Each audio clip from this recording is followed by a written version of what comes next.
ओम नमो भगवते वासुदेवाय।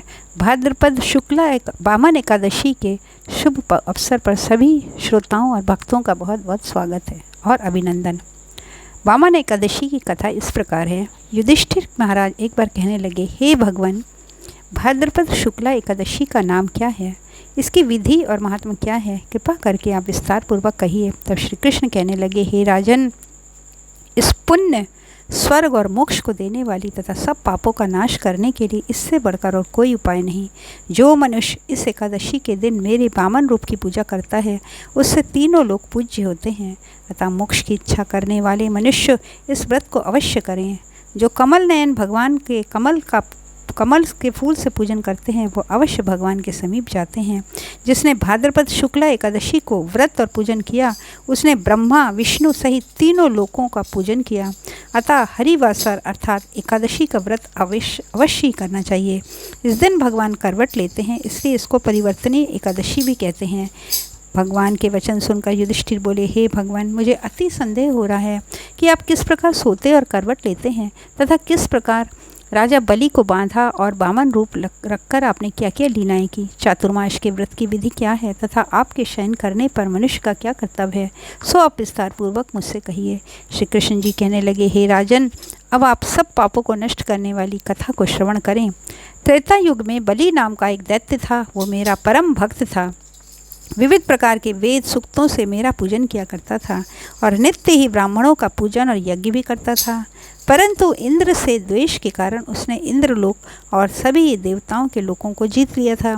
तब सब देवता एकत्र होकर सोच विचार कर भगवान के पास गए और बृहस्पति सहित इंद्रादिक देवता प्रभु के निकट जाकर नतमस्तक होकर वेद मंत्रों द्वारा भगवान का पूजन और स्तुति करने लगे। तब मैंने वामन रूप धारण करके 5वां अवतार लिया और फिर अत्यंत तेजस्वी रूप से राजा बलि को जीत लिया। इतनी वार्ता सुनकर राजा युधिष्ठिर बोले, हे जनार्दन, आपने वामन रूप धारण करके उस महाबली दैत्य को किस प्रकार जीता। श्री कृष्ण कहने लगे, मैंने वामन रूपधारी ब्रह्मचारी बालक के रूप में बलि से 3 पग भूमि की याचना करते हुए कहा, ये मुझको 3 लोक के समान है और हे राजन, ये तुमको अवश्य दे देना चाहिए। राजा बलि ने इसको तुच्छ सी याचना समझकर 3 पग भूमि का संकल्प मुझको दे दिया और मैंने अपने त्रिविक्रम रूप को बढ़ाकर यहाँ तक कि भूलोक में पद,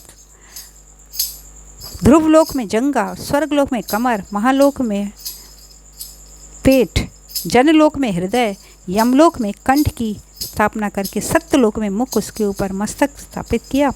सूर्य, चंद्रमा आदि सब ग्रहण, नक्षत्र, इंद्रादिक देवता और शेष आदि सब गणों सहित विविध प्रकार के वेद सूक्तों द्वारा प्रार्थना की। तब मैंने राजा बलि को हाथ पकड़कर कहा, हे राजन, एक पग से पृथ्वी, दूसरे पग से स्वर्गलोक मेरे हो गए, अब तीसरा पग मैं कहाँ रखूँ। तब बलि ने अपना सिर झुका लिया और मैंने अपना पैर उसके मस्तक पर रख दिया, जिससे मेरा ये भक्त पाताल को चला गया।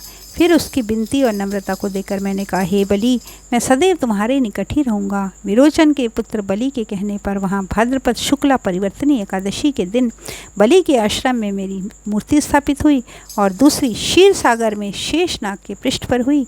हे राजन, इस एकादशी को भगवान शयन करते हुए करवट लेते हैं, इसलिए तीनों लोकों के स्वामी भगवान विष्णु का उस दिन पूजन करना चाहिए।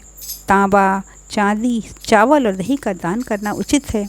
रात्रि को जागरण अवश्य करना चाहिए। जो बुद्धिपूर्वक इस एकादशी का व्रत करते हैं वे सब पापों से मुक्त होकर स्वर्ग में जाकर चंद्रमा के समान प्रकाशित होते हैं और यश पाते हैं। जो मनुष्य इस पापनाशक कथा को पढ़ते या सुनते हैं उनको 1000 अश्वमेध यज्ञ का फल प्राप्त होता है। ओम नमो नारायण।